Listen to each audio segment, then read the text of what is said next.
Ayan, magandang umaga mga bossing. Autorad Automotive Technician po uli.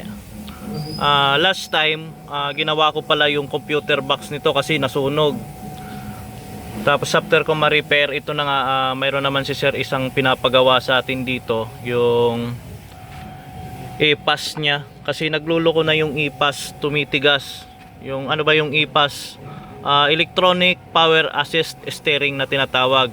So madaling salita, electronic steering. Ngayon, ang nagiging problema niya, pag iniikot, parang naglalak siya tapos hirap siyang ikutin. Ngayon, ang sabi ni sir, kahit diretso na, parang nagmamalfunction na talaga. Ngayon, ang gagawin natin dyan, ito yung tatanggalin ko, yung steering motor. So, i-check natin yung steering bushing nito, tapos yung carbon brush nya.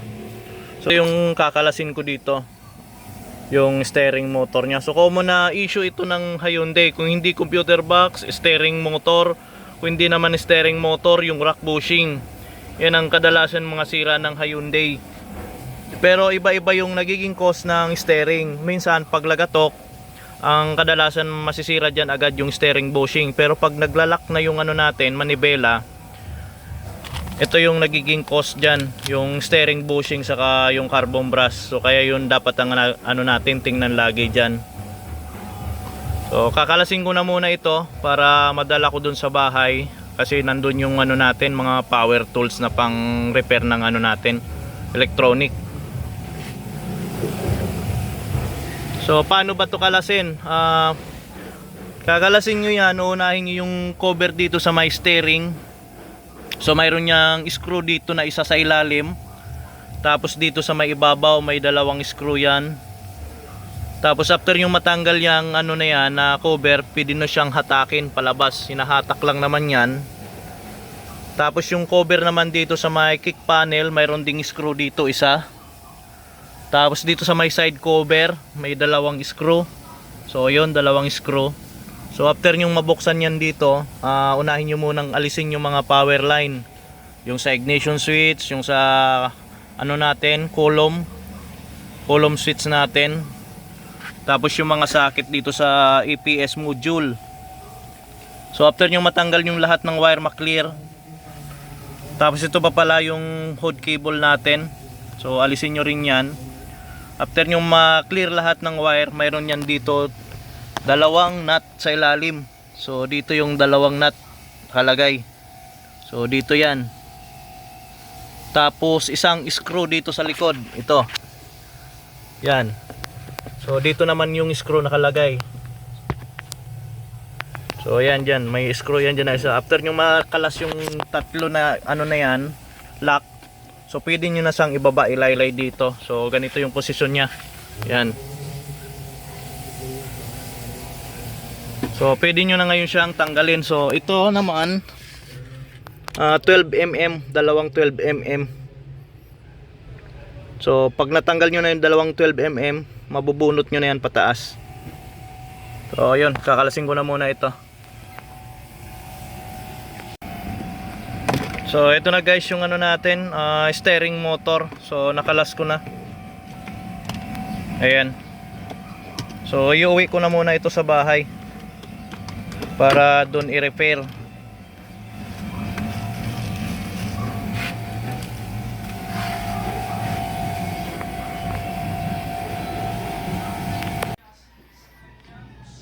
Ayan na guys, nauwi ko na pala itong steering motor natin dito sa bahay, yung EPS motor. Tapos nilagyan ko na rin siya ng power supply 12V. Tapos yung connection natin dito. Ngayon habang chine-check up ko tong EPS motor, isa sa napansin ko dito, hindi talaga umiikot yung ano natin, EPS motor. So ito, papakita ko sa inyo kung bakit nagkakaroon ng problema doon sa steering wheel, kung bakit siya naninigas. So 12 volt supply, so power on. So naka power on na yan. So hindi umikot yung ano natin, yung EPS motor, dapat kasi ikot na yan. Ang nangyayari sa kanya, magbo-boost lang yung power sa kanya pag inikot na to. Ayan. So mahina yung ikot. So ibig sabihin mayroon yang problema dito sa loob. Tapos pag inop mo na naman to, inop mo siya. Tapos nag-power on ka uli, wala na naman. Hindi na naman siya iikot. So, kaya ang nangyayari, matigas talaga siya, naglalak. Ngayon, ang problema nito, pag mga ganito, isa lang ang titingnan natin dito, carbon brush. O kaya naman yung commutator, baka marumi na. Kaya naman yung carbon brush natin is stock up. So, yun ang mga titingnan natin dito. Ngayon, kung ang carbon brush natin pwede pa naman, lilinisin lang natin yan, pati yung commutator nya. Tapos kung nag-stock up naman, ano lang natin yan, ililiha lang ng kaunti para umokay siya uli. So mayroon namang carbon brush na nabibili sa online, mag-a-adjust ka pa rin nun, ililihain mo pa rin. So kung makapal pa naman to at mahaba, so hindi nyo na kailangan palitan yan, linisin nyo lang para makatipid kayo. So dito naman sa pagtatanggal nito, medyo masilan lang to kasi gawa ng naka machine press na tinatawag.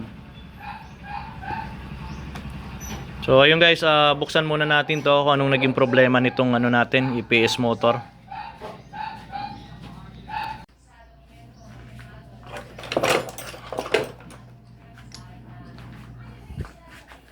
Ayan guys, sa pagbubukas pa rin nito, meron tayong mga kailangang tools dito. Puller. Ang pinaka-importante dito yung puller. Tapos dito naman, spline bushing kasi to. So gagawin natin dito, hugutin lang natin to ng long nose. Yan. So madali lang naman siyang tanggalin. Tapos mayroon pang isang rubber, kailangan natin alisin to. So eto. Ayan. Tatanggalin lang din natin tong rubber na to. Yan. So madali lang naman to tanggalin. Ang pinakamahirap lang dito ito. So kailangan natin ingatan to na wag masyang mabusalsal. Kasi pag nabusalsal na tong pinaka-shafting na to, mahirapan tayong bunutin to. So hanap tayo ng tools na pang dito, pananggal. Ayun guys, dahil sa may katigasan, tanggalin itong pinaka natin dito. Itong lock dito sa natin, sa may EPS motor, yung joint nya. So ginawan ko na muna ng paraan ito. So naglagay ako ng clamp dito sa baba para itong pinaka puller natin hindi bubuka. So ayun, meron na siyang lumubog na yung pinaka shafting natin. So counting tulak na lang yan, makakalas na yan. So medyo may kahirapan yung pagtatanggal nitong pinaka connection nya, itong pinaka joint. So kayo na bahala din dumiskarte kung paano niyo siya matatanggal. Pero ang pinaka goal kasi natin dito, wag natin mabubusalsal yung pinaka dulo ng shafting. Kasi pag nabuka yan, bumuka, mahirapan na kayong tanggalin itong pinaka natin, pinaka joint. Tapos sa ilalim pala naglagay ako ng masking tape para hindi tamaan yung pinaka winding natin, hindi magasgas.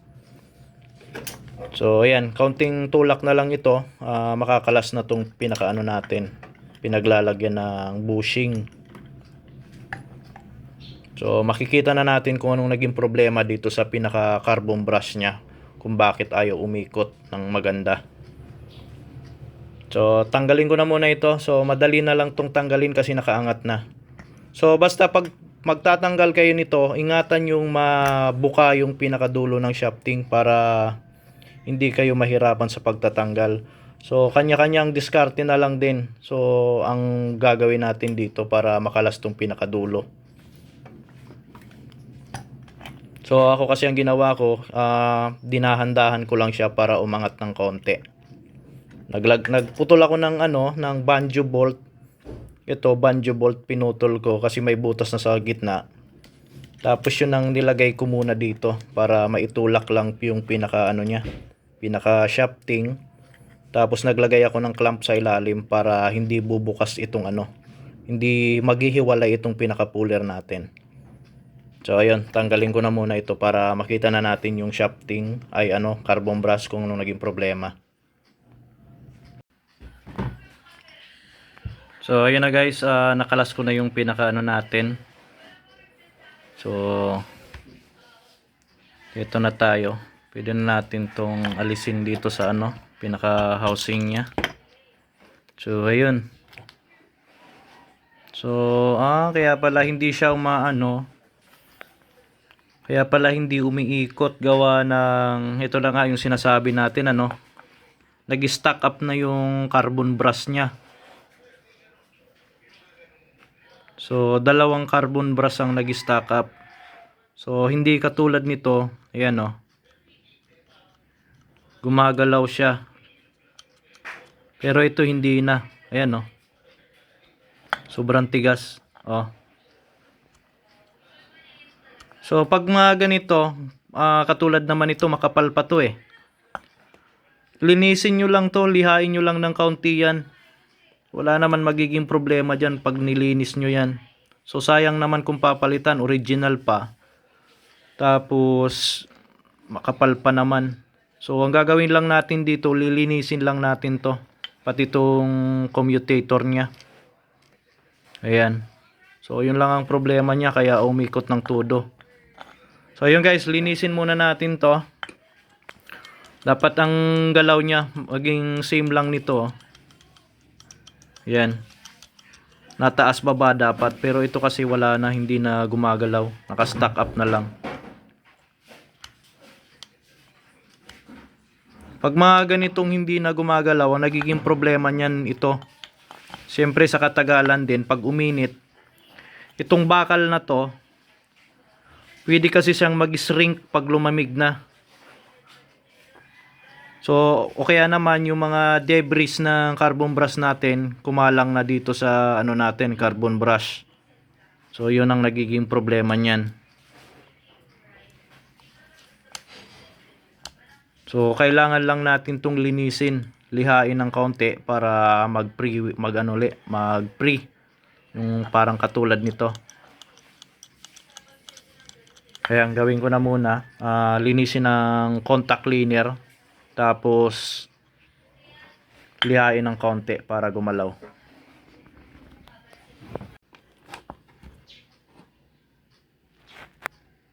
Kaya guys, after kong lihain at linisin, so bali ito na ngayon yung apat na carbon brush natin. Maganda na yung play nya. So ayan. Nagpi-play na siya ng maganda.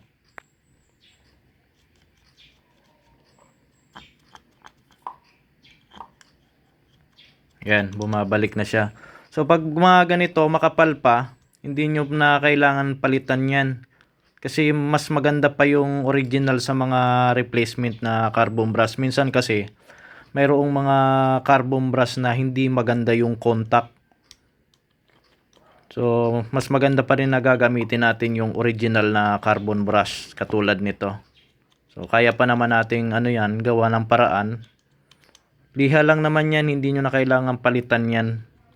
Lalo na't makapal pa naman siya.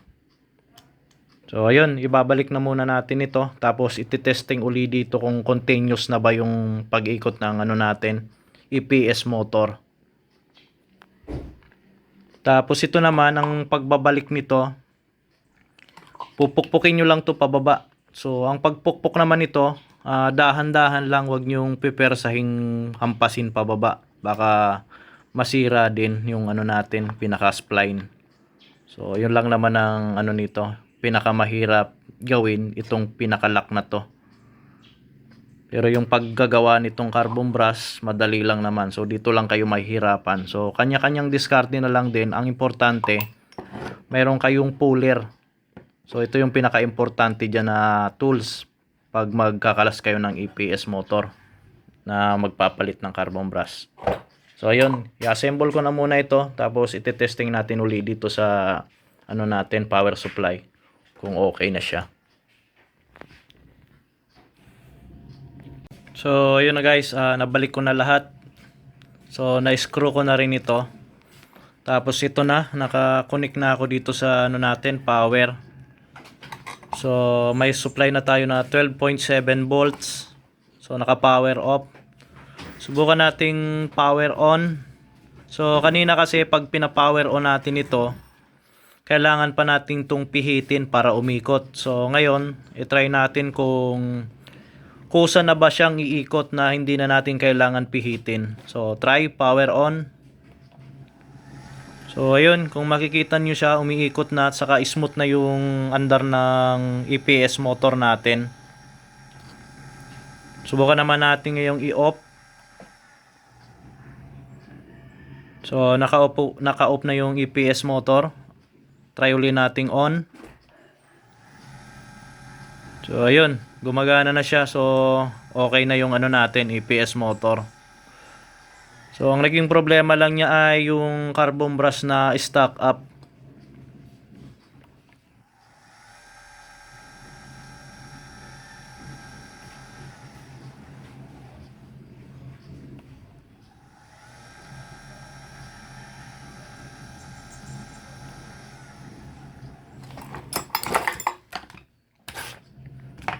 So ayun, ibabalik ko na muna ito dun sa unit natin para magamit na ni sir yung sasakyan.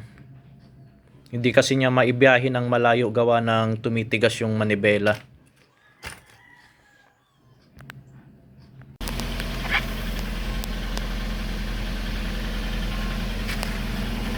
Yung guys, nakabit ko na yung steering niya. So ito na yung ngayon natin. Ayan. So okay na.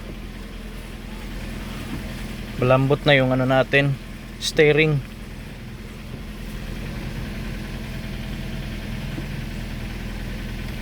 So sasarado ko na yan sa ilalim. So bali nabalik ko na yan lahat. So ito na lang ilalagay natin saka yung cover sa sa may ilalim ng steering. So ayan, job na tayo dito ulit sa Hyundai Accent na e-fast motor na problema.